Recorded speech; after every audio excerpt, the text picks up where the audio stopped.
Palmar వైపే ఉంది. Palmar శరవేగంగా అభివృద్ధి చెందుతుంది. ఈరోజు దానికి నిర్వేత్త సాక్ష్యమే సిద్ధి గణపతి డెవలపర్స్. ఈరోజు మంచి పాయింట్లో బ్రహ్మాండంగా హైవేకి దగ్గరగా ఈ వెంచర్ వేసుకున్నారు. మరి సీనియర్ నాయకులు ఎన్టీఆర్ కృష్ణా జిల్లా జనసేన నాయకులు, మరి మా గురువు గారు మధ్యకొన్న ఉదయభాను గారు వచ్చారు. అదేవిధంగా జనసేన జిల్లా నాయకులు అందరూ కూడా వచ్చారు.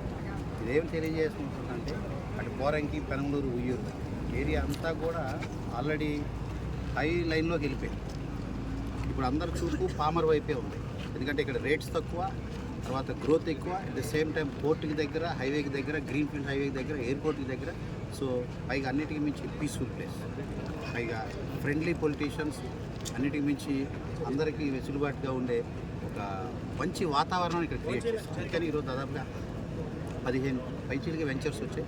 దాంట్లో మరి పొలిటికల్గా కూడా ఇన్వాల్వ్ అయ్యి జనసేన నాయకులు ముందుకు వచ్చినందుకు ప్రత్యేకంగా అభినందిస్తూ అందరూ కూడా ఇలాంటి అవకాశాన్ని సద్వినియోగపరచుకోమని, పామరు శరవేగంగా అభివృద్ధి చెందుతుంది అని చెప్పడానికి ఇది ఒక నిదర్శనంగా మీ అందరికీ తెలియజేస్తున్నాను. ధన్యవాదాలు.